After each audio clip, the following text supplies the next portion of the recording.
മനസ്സ് നന്നാവട്ടെ. ഒക്ടോബർ 2 ഭാരതത്തിന്റെ രാഷ്ട്രപിതാവായ മഹാത്മാഗാന്ധിയുടെ ജന്മദിനം. ഈ സുദിനം നാം എല്ലാ വർഷവും ഗാന്ധി ജയന്തിയായി ആഘോഷിക്കുന്നു. സത്യവും ധർമ്മവും പാലിച്ചുകൊണ്ട് ജീവിതകാലം മുഴുവൻ ജീവിച്ച വ്യക്തിയാണ് ഗാന്ധിജി. ഒടുവിൽ അദ്ദേഹം തന്റെ ജീവൻ രാജ്യത്തിനായി അർപ്പിക്കുകയും ചെയ്തു. വിദേശികളുടെ ആധിപത്യത്തിൽ നിന്ന് നമുക്ക് സ്വാതന്ത്ര്യം നേടിത്തരാൻ സുദീർഘമായ സമരം നയിച്ച ധീരനായ ദേശസ്നേഹിയായിരുന്നു ഗാന്ധിജി.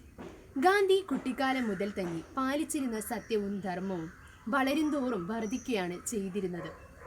എൻ്റെ സത്യാന്വേഷണ പരീക്ഷണകഥ എന്ന അദ്ദേഹത്തിൻ്റെ ആത്മകഥയിൽ തൻ്റെ ജീവിതത്തിലെ പല അനർഘ സന്ദർഭങ്ങളെക്കുറിച്ചും വിവരിക്കുന്നുണ്ട്. ജനനവും രക്ഷാകർതൃത്വവും മുതൽ അദ്ദേഹത്തിൻ്റെ കുട്ടിക്കാലം, ബാലവിവാഹം, ലണ്ടനിലേക്കുള്ള പഠന പര്യടനം, ദക്ഷിണാഫ്രിക്കൻ യാത്ര, എന്തിന് അദ്ദേഹം ധർമ്മത്തിലേക്കുള്ള അന്വേഷണത്തെക്കുറിച്ച് വരെ ആ പുസ്തകത്തിൽ രേഖപ്പെടുത്തിയിട്ടുണ്ട്. അദ്ദേഹം തൻ്റെ ജീവിതം മറ്റുള്ളവർക്കായി സത്യസന്ധമായി തുറന്നു കാണിക്കുകയാണ് ചെയ്തിരുന്നത്. നിർഭയം അദ്ദേഹത്തിൻ്റെ ജീവിതം തുറന്നു കാണിക്കാൻ ഗാന്ധിയെ കൊണ്ട് സാധിച്ചു. നമുക്ക് മാതൃകയാക്കേണ്ട അദ്ദേഹത്തിൻ്റെ ജീവിതത്തിലെ ചില സംഭവങ്ങളിലേക്ക് കാതോർക്കാം. ഗാന്ധിജിയുടെ ഹൈസ്കൂൾ പഠനകാലത്ത് നടന്ന ഒരു അനുഭവം അദ്ദേഹം തന്റെ ആത്മകഥയെ രേഖപ്പെടുത്തിയിരുന്നു. ഒരു ദിവസം ക്ലാസ്സിൽ വിദ്യാഭ്യാസ ഇൻസ്പെക്ടറായ മിസ്റ്റർ ഗെയിൽസ് പരിശോധനയ്ക്കായി എത്തിയിരുന്നു. അക്ഷരജ്ഞാനം ഉണ്ടോ എന്ന് നോക്കാൻ അദ്ദേഹം 5 വാക്കുകൾ കുട്ടികളെ കൊണ്ട് എഴുതിപ്പിച്ചു. എന്നാൽ കെറ്റിൽ എന്ന വാക്ക് അദ്ദേഹം തെറ്റിച്ചു. അധ്യാപകൻ അത് ശ്രദ്ധിക്കുകയും സഹപാഠിയുടെ നോക്കി തെറ്റിദ്ധരുത്താൻ ആവശ്യപ്പെടുകയും ചെയ്തു. എന്നാൽ ഗാന്ധിജി അതിന് തയ്യാറായില്ല. മറ്റു കുട്ടികൾ അത് ശരിയാക്കി അവർക്ക് മുന്നിൽ അദ്ദേഹം വിഡ്ഢിയാക്കപ്പെടുകയും ചെയ്തു. എന്നാൽ അദ്ദേഹം തന്റെ പ്രവൃത്തി യാതൊരു മനസ്താപവും ഉണ്ടായില്ല. അദ്ദേഹം തന്റെ ഭാഗത്ത് തന്നെ നിലയുറച്ചിരുന്നു. ചെറുപ്പം മുതൽ അദ്ദേഹം അനുഷ്ഠിച്ചു വരുന്ന ധർമ്മബോധം ഇതിൽ നിന്ന് വെളിപ്പെടുത്തുന്നു. ഗാന്ധിജിയുടെ കൗമാരകാലത്തുണ്ടായ ഒരു സംഭവമുണ്ട്. അദ്ദേഹവും അദ്ദേഹത്തിന്റെ ഒരു ബന്ധുവും പുകവലിയിൽ തൽപരരായിരുന്നു. ഇതിനായി അവർ മുതിർന്നവരിൽ നിന്നും മോഷ്ടിക്കാൻ തുടങ്ങി. എന്നാൽ പണം ലഭിക്കാതെ വന്നപ്പോൾ അതിന്റെ ലഹരിയിൽ നിന്നും മുക്തി നേടാനാവാതെ ആത്മഹത്യ ചെയ്യാനായി തീരുമാനിച്ചു. ഭീതി മൂലം അതിൽ നിന്ന് പിൻവാങ്ങി. പുകവലി ഉപേക്ഷിക്കുകയും ചെയ്തു. ചില കടങ്ങൾ തീർക്കാൻ സ്വന്തം ചേട്ടന്റെ കയ്യിലെ സ്വർണവളയിൽ നിന്നും ഒരു കഷ്ണം മുറിച്ച് വിറ്റു. ഈ സംഭവം അദ്ദേഹത്തിൽ അതിയായ കുറ്റബോധം ഉളവാക്കി. അവസാനം ഈ കാര്യം അച്ഛനോട് പറയാൻ തീരുമാനിച്ചു. പക്ഷേ ധൈര്യമില്ലാത്തതിനാൽ കത്തിലൂടെയാണ് അത് അറിയിച്ചത്. ആ കത്ത് വായിച്ച് അച്ഛൻ കരയുന്നതാണ് അദ്ദേഹത്തിന് കാണാനായി സാധിച്ചത്. അങ്ങനെ തന്റെ പ്രവൃത്തിയിൽ പശ്ചാത്തപിച്ചുകൊണ്ട് ഒരിക്കലും കളവ് ചെയ്യില്ല എന്ന് പ്രതിജ്ഞ ചെയ്തു. സ്വന്തം തെറ്റ് അംഗീകരിക്കാനും അത് തുറന്നു പറയാനും മഹാത്മാഗാന്ധി കാണിച്ച ആ ധൈര്യം നമുക്ക് എല്ലാവർക്കും മാതൃകയാണ്. മനസ്സ് നന്നാകട്ടെ. താൻ മാത്രമല്ല തൻ്റെ മക്കളും ധർമ്മത്തിൻ്റെ പാതയിലൂടെ മുന്നേറണമെന്ന് അദ്ദേഹത്തിന് നിർബന്ധമുണ്ടായിരുന്നു. അത് വെളിപ്പെടുത്തുന്ന ഒരു സംഭവമുണ്ട്. ഗാന്ധിജി ദക്ഷിണാഫ്രിക്കയിലെ ജോഹന്നാസ്ബർഗിൽ നിയമം പരിശീലിക്കുന്ന സമയം. അദ്ദേഹത്തിൻ്റെ ഓഫീസ് വീട്ടിൽ നിന്ന് 3 മൈൽ അകലെയായിരുന്നു. ഒരു ദിവസം ഗാന്ധിജിയുടെ കൂടെ പരിശീലിക്കുന്ന മിസ്റ്റർ പൊളാക്ക് ഗാന്ധിജിയുടെ 13 വയസ്സുള്ള മണിലാലിനോട് ഓഫീസിൽ നിന്ന് ഒരു പുസ്തകം എടുക്കുവാൻ ആവശ്യപ്പെട്ടു. എന്നാൽ മണിലാൽ അത് മറന്നുപോയി. ഈ സംഭവം ഗാന്ധിജി അറിഞ്ഞപ്പോൾ തന്നെ മണിലാലിനോട് ആ പുസ്തകം എടുത്തുകൊണ്ടുവരാൻ ആവശ്യപ്പെട്ടു. കുട്ടിയല്ലേ എന്ന് പറഞ്ഞ് എല്ലാവരും എതിർപ്പ് പ്രകടിപ്പിച്ചപ്പോഴും ഗാന്ധിജി തൻ്റെ തീരുമാനം മാറ്റിയില്ല. എത്ര രാത്രിയാണെങ്കിലും മണിലാൽ മിസ്റ്റർ പൊളാക്കിന് കൊടുത്ത വാക്ക് പാലിച്ചേ തീരുമെന്ന് ഗാന്ധിജി ഉറപ്പിച്ചു പറഞ്ഞു. ഈ ശിക്ഷ സ്വല്പം കഠിനമായതിനാൽ സർവ്വധൈര്യവും സ്വീകരിച്ച് കല്യാൺ ബായ് ആ പുസ്തകം കൊണ്ടുവരാമെന്ന് പറഞ്ഞു. പരിശ്രമത്തിനൊടുവിൽ കല്യാൺ ബായിക്ക് മണിലാലിനോട് കൂടി പോകുവാൻ ഗാന്ധിജി അനുമതി നൽകി. അങ്ങനെ മണിലാലിനെ കൊണ്ട് ആ പുസ്തകം എടുപ്പിക്കുകയും മണിലാലിൻ്റെ വാക്ക് പാലിപ്പിക്കുകയും ചെയ്തു. ഏറെ ശാന്തനും സൗമ്യവാനുമായ ഗാന്ധിജി ഇടയ്ക്ക് തൻ്റെ തീരുമാനത്തിൽ കല്ലുപോലെ ഉറച്ചു നിൽക്കാറുമുണ്ട്. തൻ്റെ വാക്കിന് ഏറെ വില കൊടുക്കുന്ന വ്യക്തിയാണ് ഗാന്ധിജി എന്ന് നമുക്ക് ഈ സംഭവത്തിൽ നിന്ന് വ്യക്തമാണ്. ആരെങ്കിലും ഏറെ സ്നേഹത്തോടെ തന്നൊരു സമ്മാനം നമ്മുടെ കയ്യിൽ നിന്ന് കളഞ്ഞു പോയാൽ നമ്മൾ എന്ത് ചെയ്യും? 1-2 ദിവസത്തിന് ശേഷം നാം അത് മറന്നു പോയേക്കാം. എന്നാൽ ഗാന്ധിജി അങ്ങനെയായിരുന്നില്ല. ആരെങ്കിലും ഏറെ സ്നേഹത്തോടെ എന്ത് സമ്മാനം തന്നാലും അദ്ദേഹം അത് ഹൃദയത്തോട് ചേർത്ത് വയ്ക്കുമായിരുന്നു. ആ സ്വഭാവത്തെ തെളിയിക്കുന്ന ഒരു സംഭവം നമുക്ക് കേൾക്കാം. ഗാന്ധിജി ദക്ഷിണാഫ്രിക്കയിൽ നിന്ന് തിരിച്ചെത്തിയ ഉടനെ തന്നെ മുംബൈയിൽ വെച്ച് കോൺഗ്രസിന്റെ സമ്മേളനം നടന്നു. ഗാന്ധിജിയെ സഹായിക്കാനായി ഖാക്ക സാഹിബ് കൂടെ ഉണ്ടായിരുന്നു. ഒരു ദിവസം വളരെ പരിഭ്രമിച്ച് എന്തോ തിരിഞ്ഞുകൊണ്ടിരിക്കുന്ന ഗാന്ധിജിയെ സാഹിബിന്റെ ശ്രദ്ധയിൽപ്പെട്ടു. എന്താണ് അന്വേഷിക്കുന്നത് എന്ന് സാഹിബ് ചോദിച്ചപ്പോൾ തന്റെ ഒരു പെൻസിൽ കാണാതായി എന്ന് ഗാന്ധിജി പറഞ്ഞു. ഇത് കേട്ട ഉടനെ തന്നെ സാഹിബ് തന്റെ പെൻസിൽ നീട്ടിയെങ്കിലും ഗാന്ധിജി അത് സ്വീകരിച്ചില്ല. അദ്ദേഹത്തിന് തന്റേത് തന്നെ വേണം എന്ന് പറഞ്ഞ് ഒരു കുട്ടിയെ പോലെ ശാഠ്യം പിടിച്ചു. തൽക്കാലം ഇത് സ്വീകരിക്കൂ, നമുക്കത് പിന്നീട് കണ്ടെത്താം എന്ന് സാഹിബ് ആവർത്തിച്ചു. എന്നാൽ ഗാന്ധിജി തന്റെ വാശി വിട്ടില്ല. അദ്ദേഹം സാഹിബിനോട് പറഞ്ഞു, താങ്കൾക്ക് അതിന്റെ വില അറിയില്ല. ആ പെൻസിൽ എനിക്ക് വളരെ പ്രിയപ്പെട്ടതാണ്. അതെനിക്ക് മദ്രാസിൽ വെച്ച് നടേശന്റെ ഇളയ മകൻ ഒരുപാട് സ്നേഹത്തോടെ സമ്മാനിച്ചതാണ്. എനിക്കത് നഷ്ടപ്പെടുത്താൻ ഒരിക്കലും കഴിയില്ല. ഇത് കേട്ടതിനു ശേഷം സാഹിബ് പിന്നീട് തർക്കിച്ചില്ല. സാഹിബ് അദ്ദേഹത്തോടൊപ്പം പെൻസിലിനായി തിരച്ചിൽ നടത്തി. അവസാനം അത് കണ്ടുകിട്ടി. 2 ഇഞ്ചോളം മാത്രം നീളമുള്ള ഒരു ചെറിയ കഷ്ണം. എന്നാൽ അത് കണ്ടുകിട്ടിയപ്പോൾ ഉടനെ ഗാന്ധിജി ഏറെ സന്തുഷ്ടനായി. അദ്ദേഹത്തിന് വെറും ഒരു പെൻസിൽ മാത്രമായിരുന്നില്ല അത്, ഒരു കുട്ടിയുടെ സ്നേഹത്തിന്റെ അടയാളം കൂടിയായിരുന്നു അത്. ഗാന്ധിജി അത് ഏറെ വിലപ്പെട്ടതായിരുന്നു. ഗാന്ധിജിക്ക് ഒരു കുട്ടി ഏറെ സ്നേഹത്തോട് നൽകിയ ഒരു ചെറിയ സമ്മാനം പോലും എത്ര വിലയേറിയതാണെന്ന് ഈ സംഭവം കാണിച്ചു തരുന്നു. ഗാന്ധിജിയുടെ ജീവിതത്തിലെ മറ്റൊരു സംഭവം കൂടി കേട്ടാലോ? ഗാന്ധിജിക്ക് കുട്ടികളെ വളരെ ഇഷ്ടമാണ്, അതുപോലെ തന്നെ കുട്ടികൾക്കും. ഒരു ദിവസം ഗാന്ധിജിയുടെ വസ്ത്രധാരണം കണ്ട് ഒരു കൊച്ചുകുട്ടി വളരെ അസ്വസ്ഥനായി. ഒരു രാജ്യം മുഴുവൻ നയിക്കുന്ന വ്യക്തി ഒരു കുർത്തയോ ഷർട്ടോ പോലും ധരിക്കാതെ ധോത്തി മാത്രം ഉടുത്തിരിക്കുന്നത് എന്തുകൊണ്ടാണ് അവൻ അതിശയിച്ചു. അവസാനം സൈ കെട്ടവൻ ഗാന്ധിജിയോട് ചോദിച്ചു, എന്താണ് അങ്ങ് ഒരു കുർത്ത പോലും ധരിക്കാത്തത്? ഗാന്ധിജി പുഞ്ചിരിച്ചുകൊണ്ട് പറഞ്ഞു, എൻ്റെ കയ്യിൽ എവിടെ നിന്നാണ് പണം? ഞാനൊരു ദരിദ്രനല്ലേ. ഇത് കേട്ട് കുട്ടിയുടെ മനസ്സ് സഹതാപം കൊണ്ട് നിറഞ്ഞു. അവൻ പറഞ്ഞു, എൻ്റെ അമ്മ നന്നായി തയ്ക്കും. അമ്മ തയ്ക്കുന്ന വസ്ത്രങ്ങളാണ് ഞാൻ ധരിക്കുന്നത്. അങ്ങേക്കൊരു കുർത്ത തയ്ക്കാനായി ഞാൻ അമ്മയോട് പറയട്ടെ? ഗാന്ധിജി പറഞ്ഞു, എൻ്റെ കൂടെ ഒരുപാട് പേരുണ്ട്. അവർക്കെല്ലാവർക്കും നല്ല വസ്ത്രങ്ങളില്ലാതെ എനിക്ക് മാത്രം കുർത്ത ധരിക്കാൻ സാധിക്കില്ല. അവർക്ക് കൂടി തയ്ക്കാൻ അമ്മയ്ക്ക് പറ്റുമോ? കുട്ടി പറഞ്ഞു, അങ്ങ് എത്ര വേണമെങ്കിലും പറഞ്ഞോളൂ. 1, 2, 3 എത്ര കുർത്ത വേണമെങ്കിലും ഞാൻ അമ്മയെ കൊണ്ട് തയ്പ്പിക്കാം. അതിന് ഗാന്ധിജി നൽകിയ മറുപടി ഏറെ ശ്രദ്ധേയമാണ്. ഗാന്ധിജി പറഞ്ഞു, എൻ്റേതൊരു വലിയ കുടുംബമാണ്. എനിക്ക് 40 കോടി സഹോദരി സഹോദരന്മാരുണ്ട്. ഈ 40 കോടി പേർക്കും വസ്ത്രം തയ്ക്കാൻ അമ്മയ്ക്ക് സാധിക്കുമോ? അതെ, ശരിയാണ്, 40 കോടി സഹോദരി സഹോദരന്മാർ. ഈ രാജ്യം തന്നെയായിരുന്നു ഗാന്ധിജിയുടെ കുടുംബം. ആ കുടുംബത്തെ മുന്നിൽ നിന്ന് നയിച്ചിരുന്ന വ്യക്തിയാണ് ഗാന്ധിജി. ഇന്ത്യയിലെ ഓരോ ജനങ്ങൾക്കും ഒരു സഹോദരനും സുഹൃത്തും എല്ലാമായിരുന്നു ഗാന്ധിജി. ഇന്ത്യയിലെ എല്ലാ ജനങ്ങളെയും തൻ്റെ കുടുംബാംഗത്തെ പോലെ കാണാനുള്ള ഗാന്ധിജിയുടെ വിശാലമായ മനസ്സാണ് അങ്ങനെ ഒരു മറുപടി നൽകാൻ ഗാന്ധിജിയെ പ്രേരിപ്പിച്ചത്. ഈ അനുഭവങ്ങളിൽ നിന്നും ഗാന്ധിജിയുടെ മഹത്വം നമുക്ക് ദൃശ്യമാകുന്നു. സത്യത്തിന്റെയും ധർമ്മത്തിന്റെയും സ്നേഹത്തിന്റെയും ധൈര്യത്തിന്റെയും പാതയിലൂടെയാണ് അദ്ദേഹം മുന്നേറിയതെന്ന് ഇതിൽ നിന്ന് വ്യക്തമാണ്. സമരങ്ങൾ അനവധി ലോകത്ത് നടന്നിട്ടുണ്ട്. ഒത്തിരി സമര നായകന്മാരുമുണ്ട്. എന്നാൽ ഗാന്ധിജിയും ഇന്ത്യൻ സ്വാതന്ത്ര്യ സമരവും അതിൽ നിന്ന് വ്യത്യസ്തമായിരുന്നു. കാരണം അക്രമരഹിതമായ പോരാട്ടത്തിനാണ് അദ്ദേഹം രൂപം കൊടുത്തത്. ആയുധമെടുക്കാതെ പോരാടുക, സത്യവും ധർമ്മവും നീതിയും ഒക്കെ ഉയർത്തിപ്പിടിക്കുക. ഒടുവിൽ ആ പോരാട്ടം വിജയിക്കുകയും ചെയ്തു. ഗാന്ധിജി ഒരിക്കലും അധികാരത്തിന് വേണ്ടി ശ്രമിച്ചിരുന്നില്ല. ലളിതമായ ജീവിതവും ഉന്നതമായ ചിന്തയും അദ്ദേഹം പുലർത്തിപ്പോന്നു. ഈശ്വരഭക്തിയും മനുഷ്യസ്നേഹവും അദ്ദേഹത്തിൽ സമ്മേളിച്ചിരുന്നു.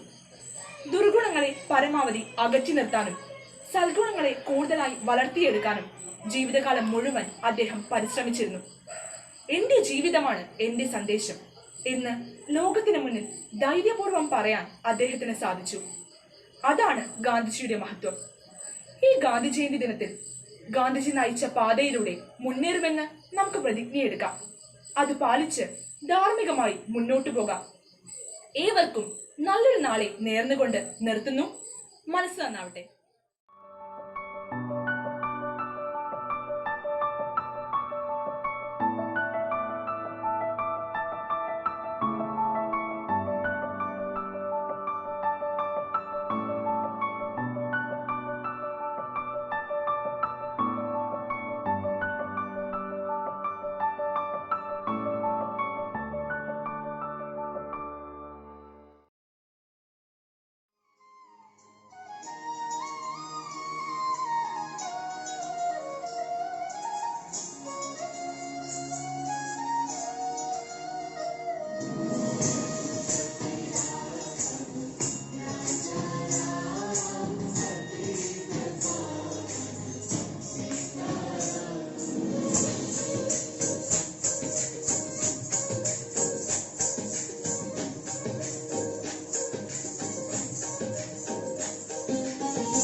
निश्चल राखे धन धन जननी तेरी रे वैष्णव जन तो तेने कहे जन पीड़ पराए जाने रे पर दुखे उपकार करे कोई मन अभिमान ना आने रे वैष्णव जन तो तेने कहे जन।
Friends and comrades, the light has gone out of our lives and there is darkness everywhere. I do not know what to tell you and how to say it. Our beloved leader, Bapu, as we called him, the father of the nation, is no more. Perhaps I am wrong to say that. Nevertheless, we will not see him again as we have seen him for these many years. We will not run to him for advice and seek solace from high, and that is a terrible blow. Not to me only, but to millions and millions in this country, and it is a little bit difficult to soften the blow by any other advice that I or anyone else can give you. The light has gone out, I said, and yet I was wrong. For the light that shone in this country was no ordinary light. The light that has illumined this country for these many years will illumine this country for many more years. And 1,000 years later, that light will still be seen in this country, and the world will see it, and it will give solace to innumerable hearts. For that light represented the living truth, the eternal truths, reminding us of the right path, drawing us from error, taking this ancient country to freedom. All this has happened when there was so much more for him to do. We could never think that he was unnecessary or that he had done his task. But now, particularly when we are faced with so many difficulties, his not being with us is a blow most terrible to bear. A madman has put an end to his life, for I can only call him mad who did it. And yet there has been enough of poison spread in this country during the past years and months, and this poison has effect on people's minds. We must face this poison, we must root out this poison, and we must face all the perils that encompass and face them not madly or badly, but rather in the way that our beloved teacher taught us to face them. The first thing to remember, no wish that no one of us dare misbehave because we are angry. We have to behave like strong and determined people, determined to face all the perils that surround us, determined to carry out the mandate that our great teacher and our great leader had given us, remembering always that if, as I believe, his spirit looks upon us and sees you, nothing would displease his soul so much as to see that we have indulged in any small behavior or any violence. So we must not do that. But that does not mean that we should be weak, but rather that we should, in strength and unity, face all the troubles and difficulties and conflicts must be ended in the face of this great disaster. A great disaster is a symbol to us to remember all the big things of life and forget the small things of which we have thought too much.